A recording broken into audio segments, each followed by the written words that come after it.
What's up, everybody? We are back. Today, we're going to cover the UFC 200 predictions. Got a couple announcements, one for 200 and an injury update to give you real quick, and then we'll jump into the predictions.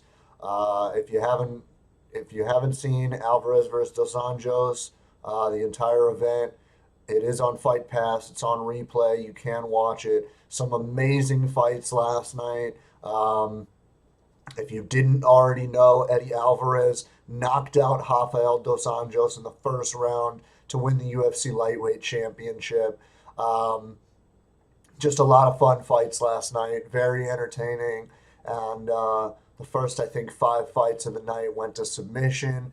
And yeah, just a lot of fun. So go check it out. Dos Anjos versus Alvarez on Fight Pass. And so let's get right into things. The first announcement is concerning UFC 201, which is the Robbie Lawler, Tyron Woodley card. You also had the Demetrius Johnson, Wilson Hayes championship fight on that card. Unfortunately, it was released today. Demetrius has been injured in training, and the fight has been pulled. So Demetrius and Wilson Hayes will be booked at a later time. They will not find a replacement to fight Wilson because he is getting the title shot. So that's what he's going to be waiting for. So look for that to end up on another event. I don't know how long Demetrius is out. We'll find that out probably in the next few days or so once he gets checked out by a doctor. And so yeah, they're going to move that fight. So one title fight on that card right now. That's UFC 201. Robbie Lawler's defending against Tyron Woodley for the welterweight championship. Got some other good fights on there. I know the card's out of Atlanta. So all you Southeast Coast guys, anybody around there, unfortunately, the flyweight title bout is off.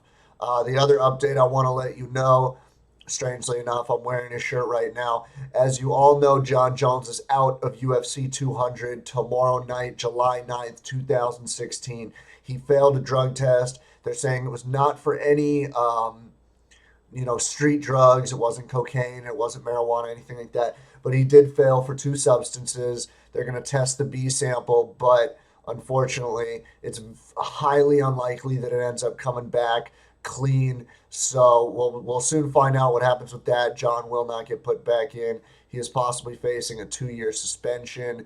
We'll find out in the next few days, probably, or the next week or so, what he did fail for. So it'll be interesting to find out. He had the presser yesterday morning. He was very remorseful. He was crying.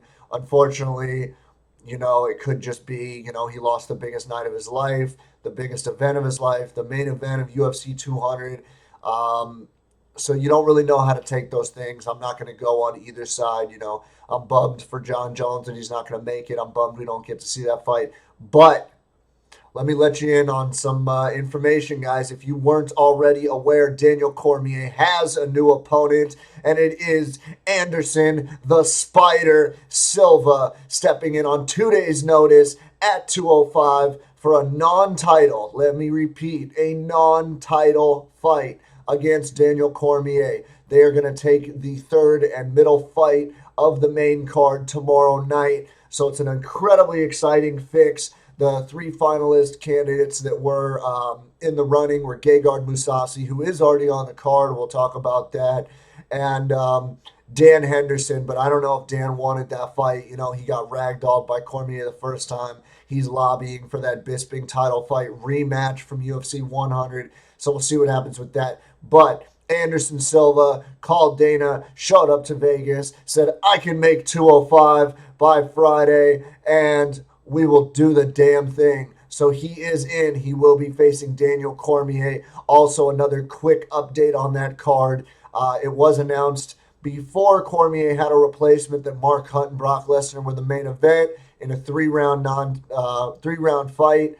They are no longer the main event. The main event has been picked. It is Amanda Nunes going for the women's bantamweight championship against Misha Tate. So there has been a little bit of shuffling. The main card, Cain Velasquez and Travis Brown are starting the card off.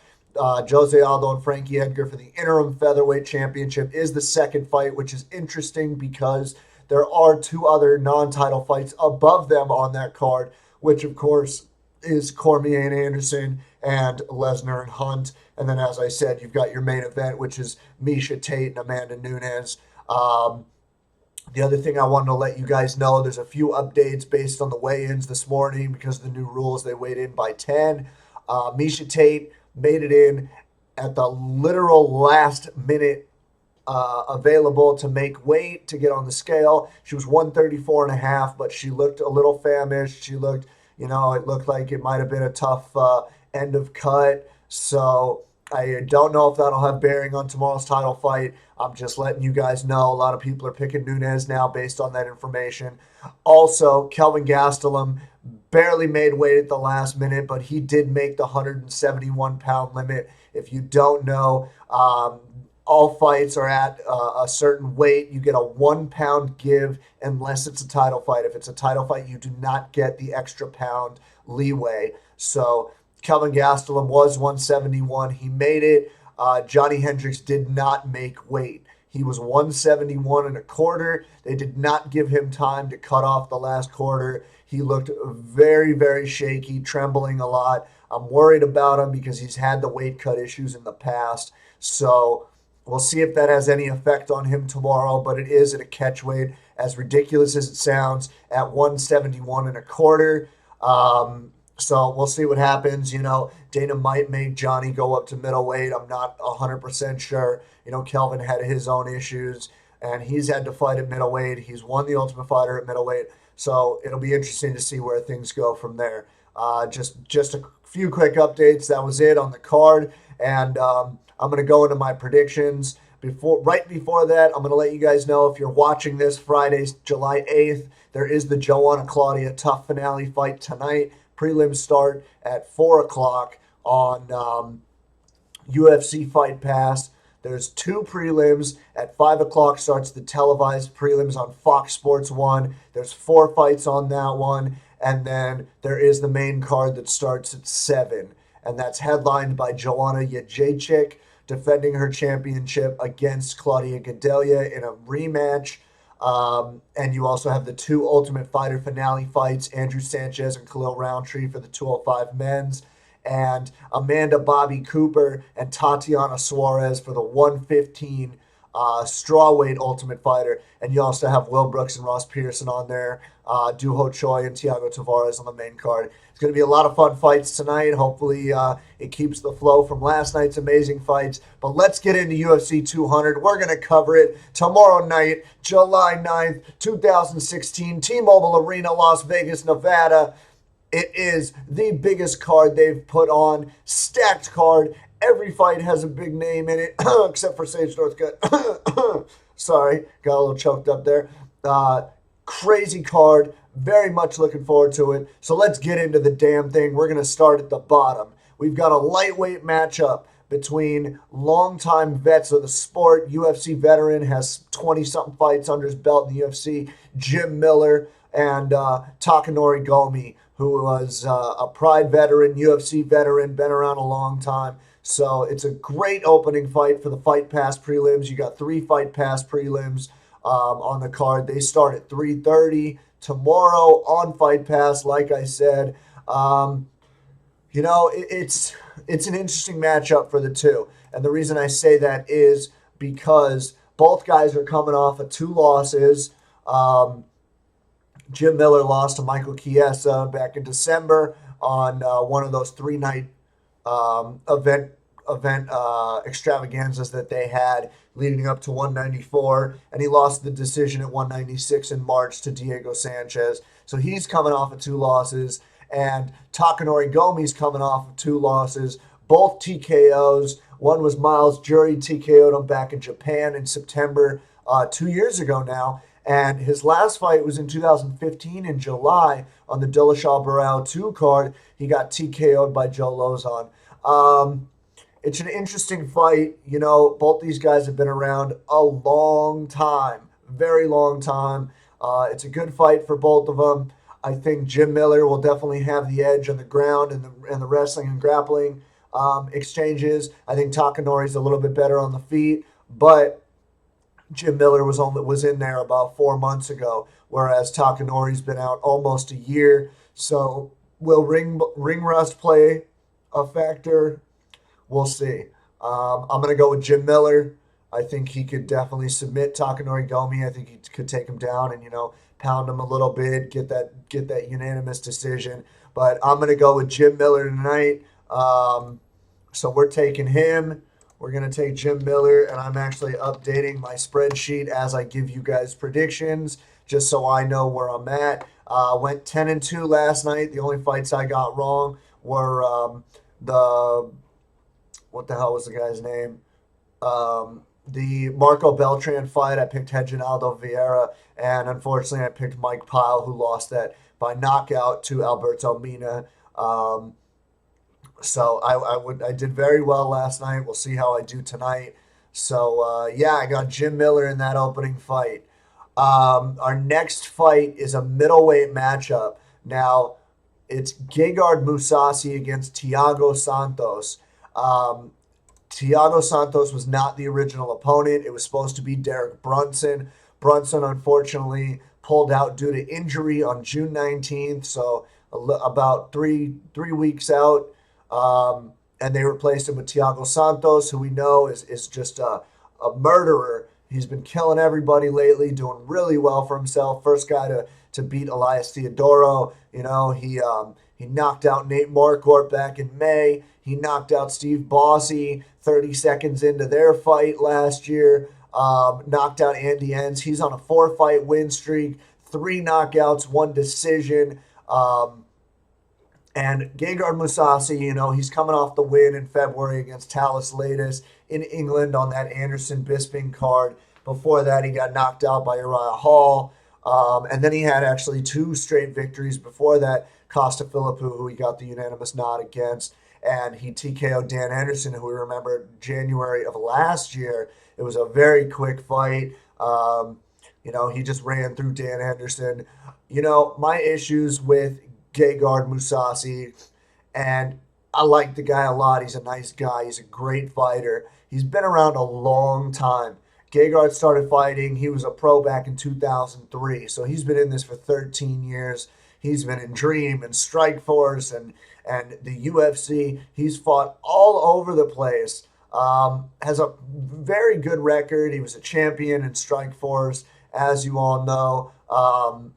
But my issues with him is, he comes in, and I'm not basing this, and I've said this before, I'm not basing this off wins and losses, but he's kind of a 50-50 fighter in terms of personality when he comes to the cage. He either comes in and he looks like a world beater, he's just running through everybody, doing great, fucking just knocking out and finishing everybody, or he shows up and he's not all there and he's a little sluggish and he's not getting started fast enough. And the problem with Thiago Santos facing him is Thiago has the notoriety of coming out and swinging hard.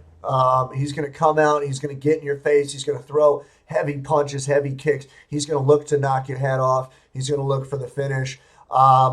People might call me crazy because Gegard has like 10 worlds more experience, but let me tell you something, guys. I think Thiago Santos is on the come up. I think Gegard is near necessary retirement, whether he stops or not, depending on wins, losses, whatever. I think Thiago Santos can win this fight. I think Thiago can knock him out.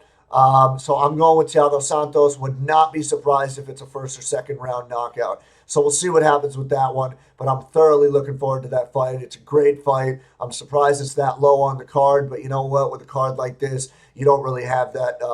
There's not a lot of mobility in terms of certain fights because it is so stacked. So the next fight is the Fight Pass main event. So here's the thing. This is the Fight Pass main event. So it's the third fight on Fight Pass. It's the last one before we change over to Fox Sports 1. And this is an unbelievable matchup, a matchup that people have been talking about for years that would be incredible to see. And it's finally happening. UFC 200. We've got Diego Sanchez versus Joe Lauzon. This is an unbelievable matchup. Styles make fights. I'm thoroughly looking forward to this fight. And the reason being is because they are both killers. They come out, they get lumped up, they throw their shots, they get bloody. These two have to be two of the guys that get the bloodiest in their fights almost every time. You know, Joe Lauzon has come out with, you can't even see skin on his face. The same with Diego Sanchez. Both have a lot of drive. Both are great fighters. Here's where to differentiate the two. Diego Sanchez, I think, is a little bit better on the feet. I wouldn't say he has the power to knock out Joe Lauzon, um, but he also probably has the wrestling advantage. But when it comes to grappling, whether on top or on bottom, we all know Joe Lauzon has the edge in the jiu-jitsu department. So if Diego does go for a takedown, you know, he's going to have to be careful about things because Joe Lauzon he throws up a lot of triangles, throws up arm bars, is always looking for something off his back, especially. Very talented jiu-jitsu player.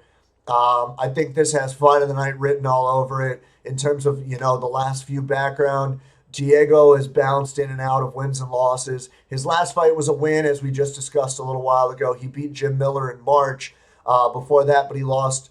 Before that, he lost to Ricardo Lamas in his featherweight debut and said, "I'm never doing featherweight again." Everybody knows that controversial decision against Ross Pearson that he ended up winning, but a lot of people said Ross won.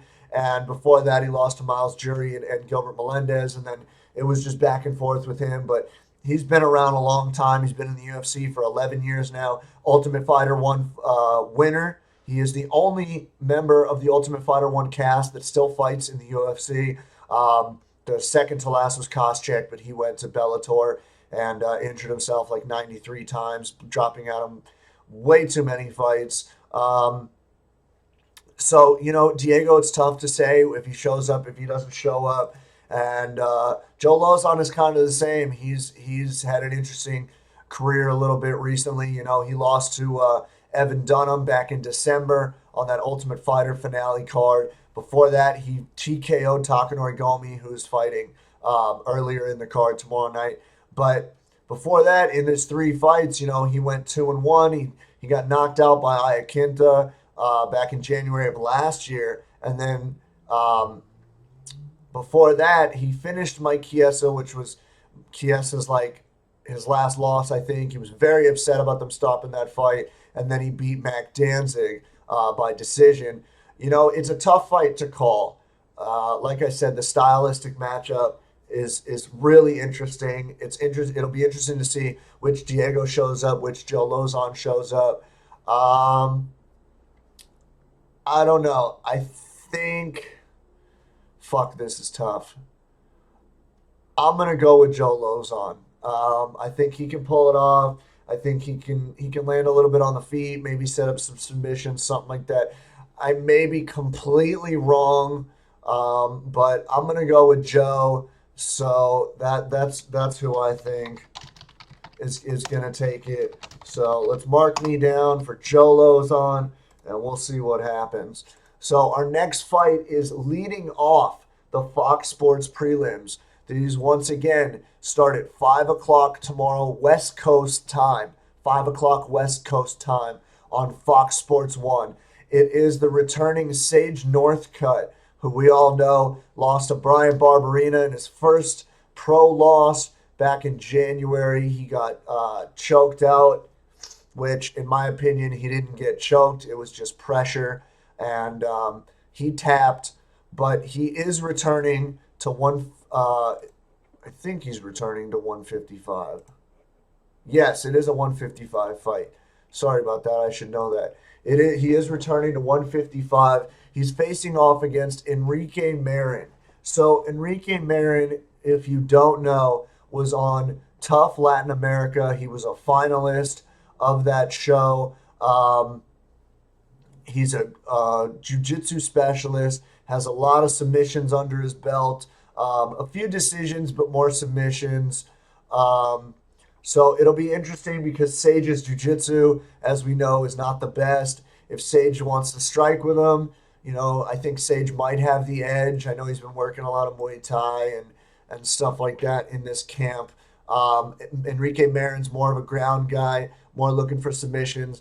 If Sage takes him down, don't be surprised if Enrique if Enrique shoots up a submission or gets a submission, whatnot, I think it's definitely possible. But I'm gonna go with Sage Northcutt as much as it pains me to do so right now.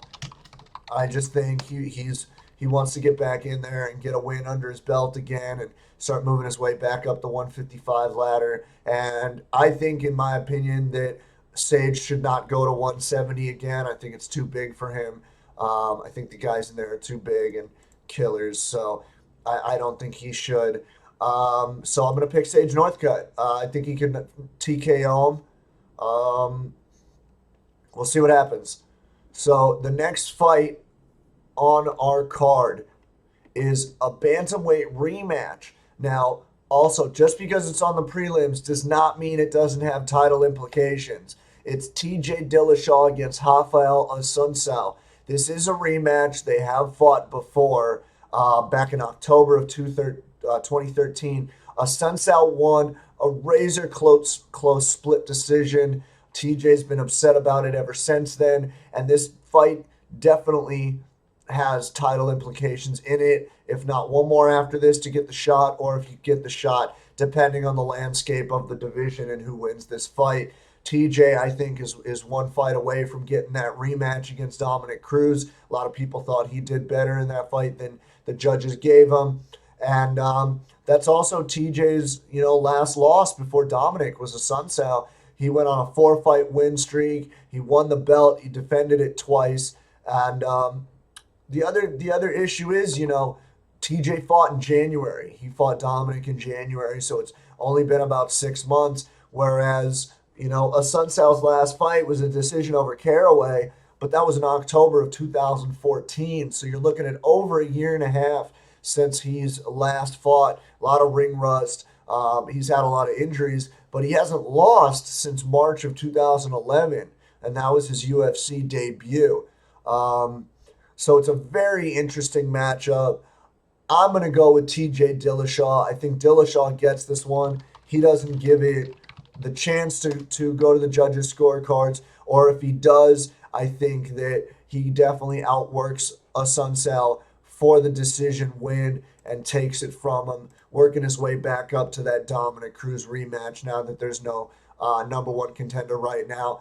Or now that Cody Garbrandt's matched up with Mizugaki, if TJ wins, or if Assunção wins, but if TJ wins, I think they should give him Brian Caraway in a number one contender fight. Winner gets a shot at the belt. I think that's the best option for them right now in the bantamweight division.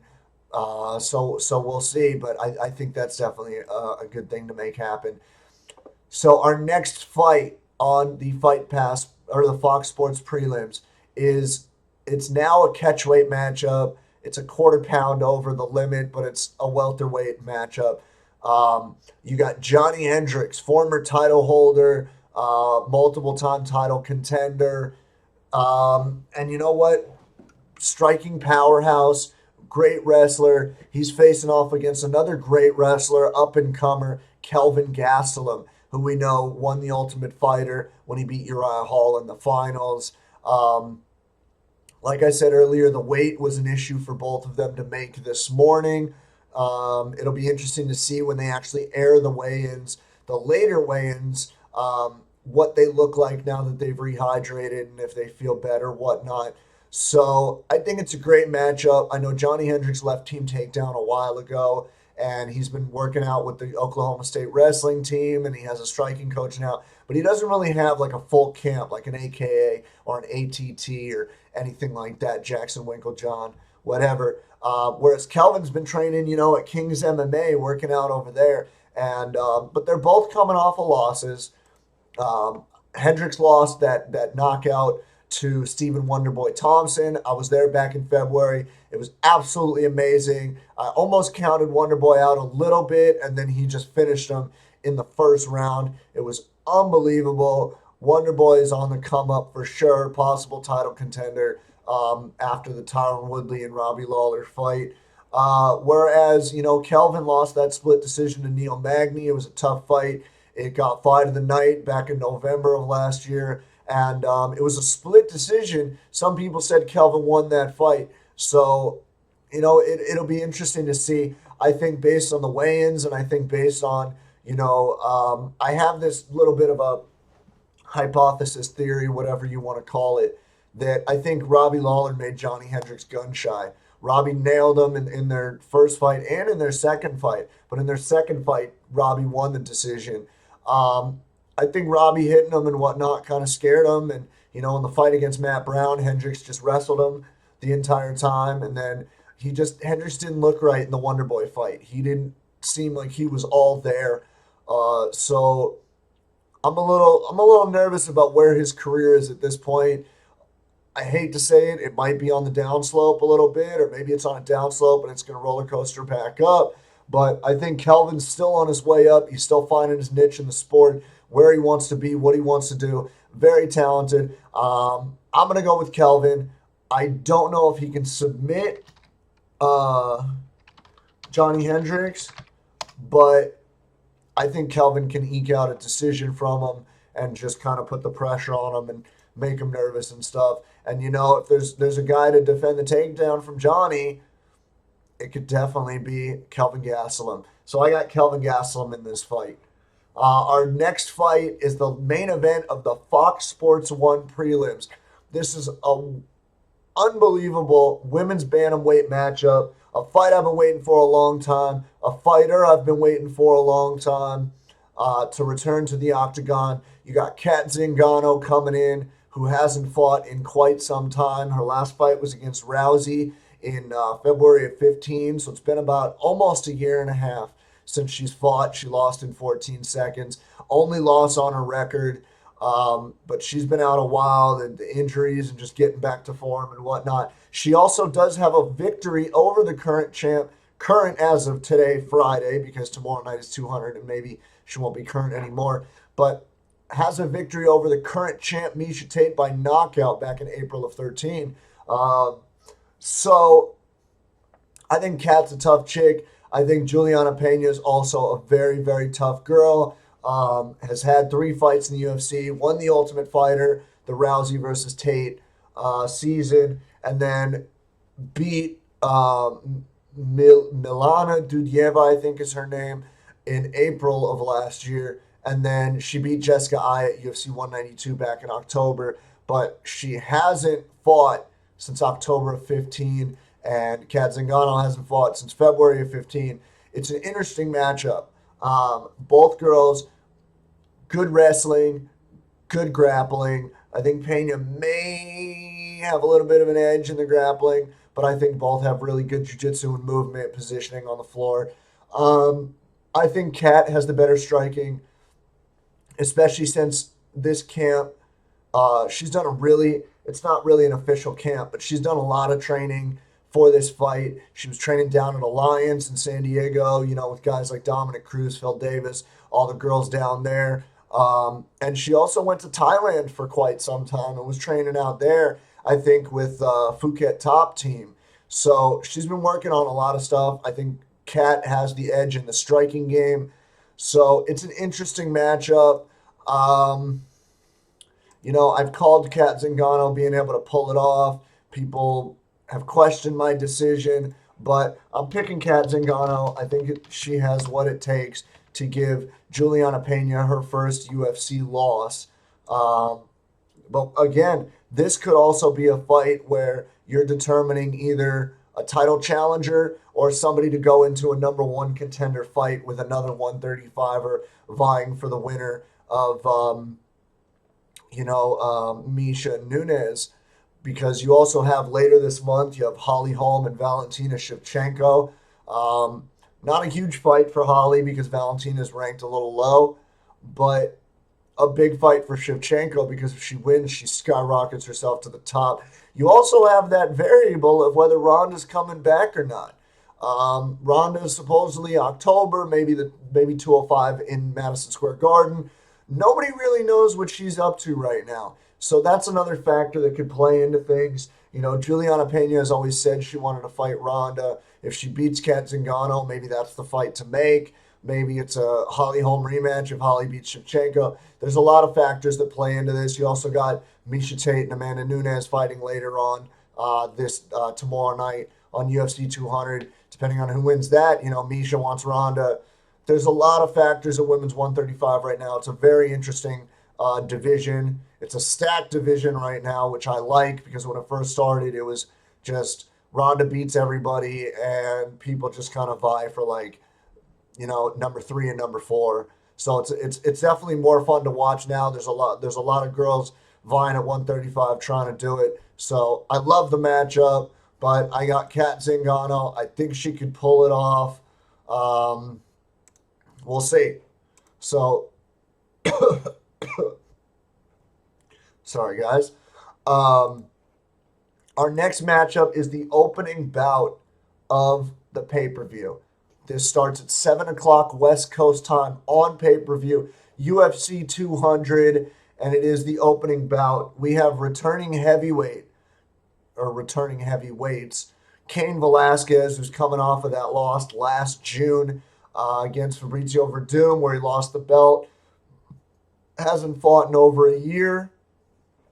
And Travis Brown is coming off that TKO against Matt Mitrione back in January. But before that, he was 2-1. He lost to Verdum. He lost to Arlovsky, but he beat Brendan Schaub. So he's been fighting a little more recent, but his record's been fluctuating 2-2 in his last 4.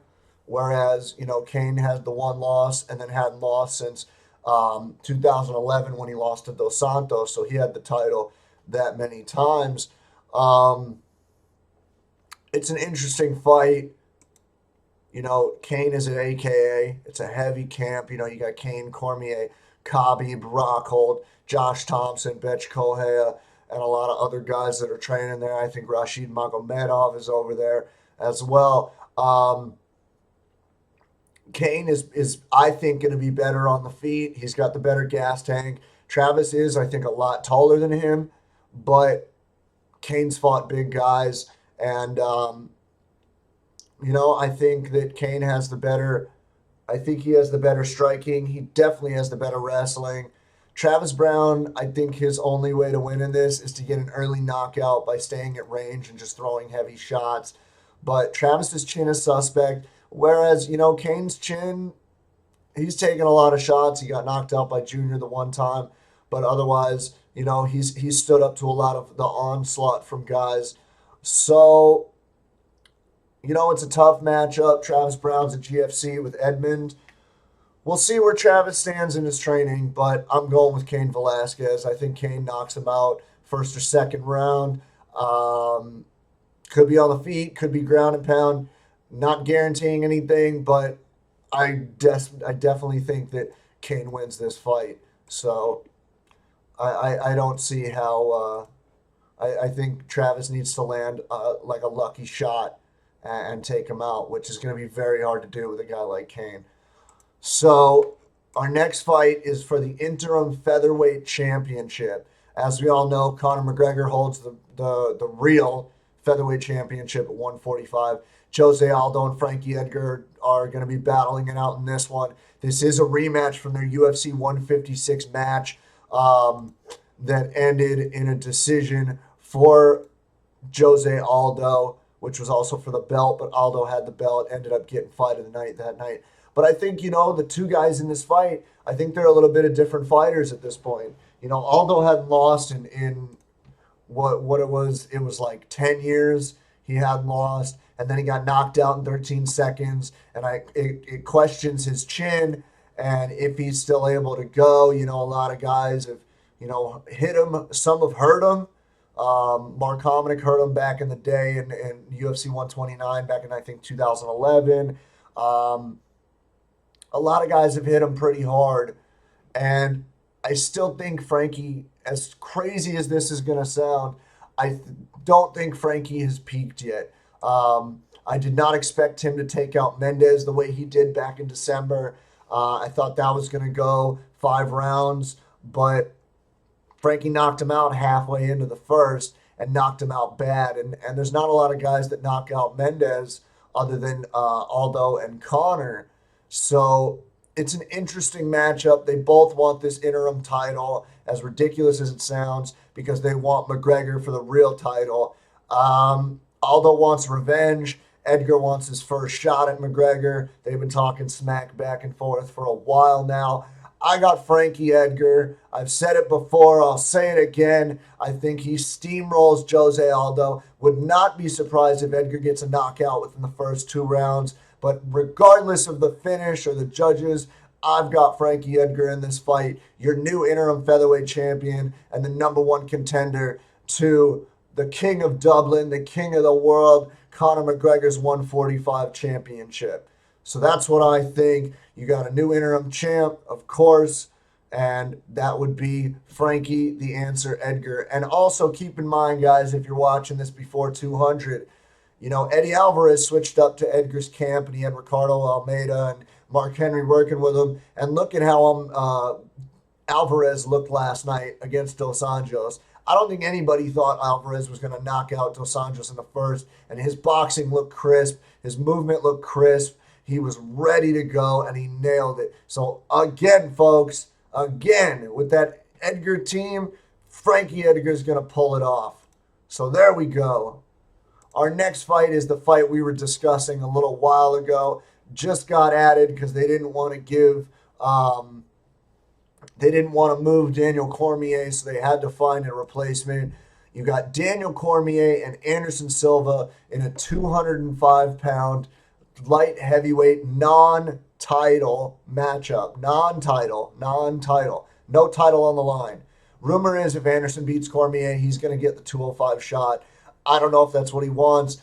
I don't know if that's going to happen. I would love to see it happen, but let's be realistic here. 2 days notice, flying in 205, and Cormier's ready. So Daniel Cormier, as we know, his only loss is to John Jones, which I think Cormier should get a win on his record for making it to the fight and John testing positive.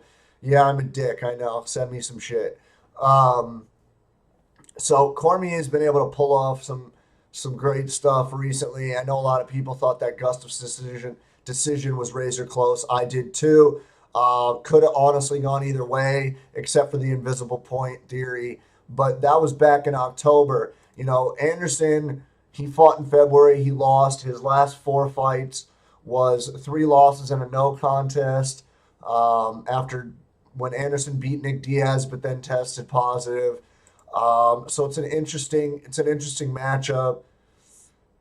I think that Daniel Cormier is going to be too much for Anderson. I think he's going to take him down. I think he's going to pound him out, maybe even submit him. But I got Daniel Cormier in this one. I think it's going to be a lot easier of a fight for him than fighting John Jones. But yeah, I think Daniel Cormier takes this one for sure. And that's just a quick breakdown because there's not really much else to discuss on those two, as it is a last-minute thing. And everybody knows those guys. So let's move our way to the co-main event of the evening, a heavyweight matchup between Brock Lesnar and Mark Hunt. We know that Brock Lesnar has been out since 2011, I think was his last fight. And so he hasn't fought in a while. Mark Hunt's been he's been fighting steadily for a while. So it'll be interesting to see, how he does against him. Give me one sec, guys. Sorry, I'm just looking at something. I think that, a lot of people are saying Mark Hunt definitely is going to win this easily. It's going to be an easy fight for him. I don't know if it'll be that easy. I think Brock has something for him. I think Brock can definitely pull off something crazy, that he can take Mark Hunt down. If he gets into mount on top of him, I think that could be the end of the night for Mark Hunt. Unfortunately, as we know, Brock's chin isn't that great, and Mark probably is the heaviest hitter in the UFC. Definitely at the heavyweight division. Ask Frank Mir, ask Bigfoot Silva, ask Roy Nelson. For anybody that saw that fucking Roy Nelson-Derek Lewis fight last night, Derek threw heavy bombs, and Roy was stunned a little bit, but not out. Mark Hunt knocked him out with one uppercut. It was unreal. So it's an interesting fight to call. Hunt fought in March, and then he fought last November. So he's only been out about 4 months. And Brock Lesnar, as I said, hasn't fought since 2011. His last two fights were losses, TKO losses. But that diverticulitis is a bitch. For anybody that doesn't know, I know a lot about it. Let's just put it that way. So, but I think Brock can come out. I think he can double leg real fast and just get on top of Mark Hunt and give him something to worry about. Mark Hunt, I think Brock's smart enough to know not to stand with him, so I think Mark's going to be trying to defend the takedown, but I only think I remember one guy ever being able to defend a takedown from Brock Lesnar. And if he steamrolls you and gets you as quick as he can, it's tough to defend. It really is. So call me crazy. Everybody's gonna give me shit. I'm buying into the hype. I'm I'm I'm dumb. I'm a mark. I'm a wrestling mark. Whatever you want to call it. Brock Lesnar wins this fight. I think first round TKO. Brock Lesnar ground and pound, and then he goes back to the WWE draft on July 19th and faces Randy Orton at SummerSlam August 21st, I think it is. So that's that. Let's move to our main event of the evening, recently promoted to main event, which I thought was very fitting and deserving. You got the Women's Bantamweight Championship up for grabs. You got Miesha Tate defending her title for the first time against Amanda Nunes. This is a great fight. Misha's been training heavily for this fight, working on a lot of wrestling and grappling and stuff. I hope she worked on her chin, but because Amanda Nunes hits hard. She hits very hard. And she also has good wrestling and good submissions. I think Miesha has the better grappling, but she does do very well. She did submit Sarah McMahon, which is a big feather in your cap to pull that off. The only thing I worry about, and this is a factor, Miesha Tate had the tough weight cut, it seems, showed up at the literal last minute to weigh in. I think half a pound under the limit for the title fight. But when Nunes fought Shevchenko, she had a really tough weight cut to 135. I remember because I was there and I was seeing her Instagrams and Twitters and stuff, and she had a tough time making it. So I wonder if she still had a tough cut. I haven't seen anything that says she did. It seems like Miesha might have had a tough last leg of the cut. So we'll see how that plays into a factor. Watch the weigh-ins and check out how she looks rehydrated and whatnot, and then see tomorrow night at UFC 200. But I think Amanda Nunes' biggest ability to win the title is within the first two rounds. She comes out heavy. She swings for the fences. She tries to knock your head into the third row. But after the first round, maybe second at most, maybe halfway through the second, she starts to gas because she throws a lot into it. And I think she cuts a lot of weight to make 135. So that worries me. Misha's a really good wrestler, really good grappler out of Extreme Couture now. So I think she can get the takedown, or if she can get Nunes outside of the second round, I think she can take her down and submit her, no problem. Like I said, Nunes has to win this fight within the first round or two, probably by knockout, maybe by lucky submission, but I don't know how possible that is against a girl like Miesha Tate. So I'm going to go with Miesha Tate, retains the belt, gets to defend it again. And we'll have to see who she ends up matched up with. So that's who I've got on UFC 200 today.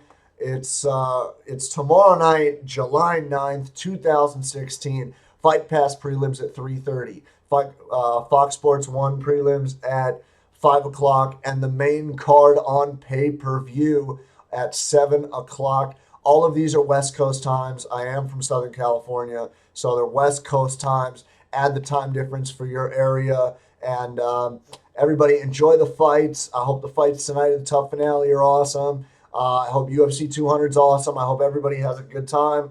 As always, if you want to find me, Twitter, Instagram, Snapchat, I am on there, CB The Grenade.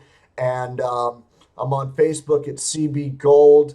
Also, if you If you don't want to watch this on YouTube or you want to listen to it somewhere else, you could find this on SoundCloud under CB's Gold MMA Show, and you could find me now on iTunes. Search either CB Gold or CB Gold MMA. I should pop right up. The icon for the podcast is me and Conor McGregor.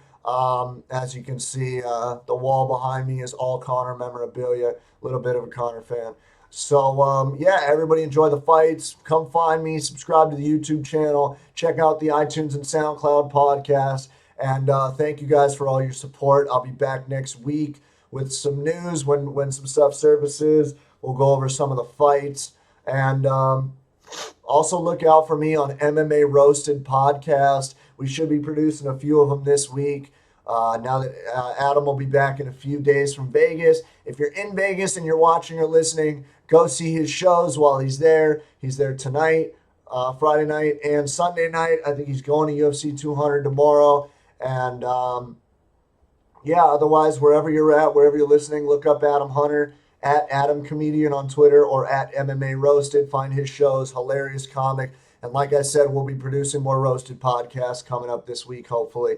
So you can find me anywhere. I'm pretty easy to find. If you're coming to my neck of the woods, hit me up, and we'll do something. We'll catch a fight, something. So again, thanks, guys, and I'll talk to you soon.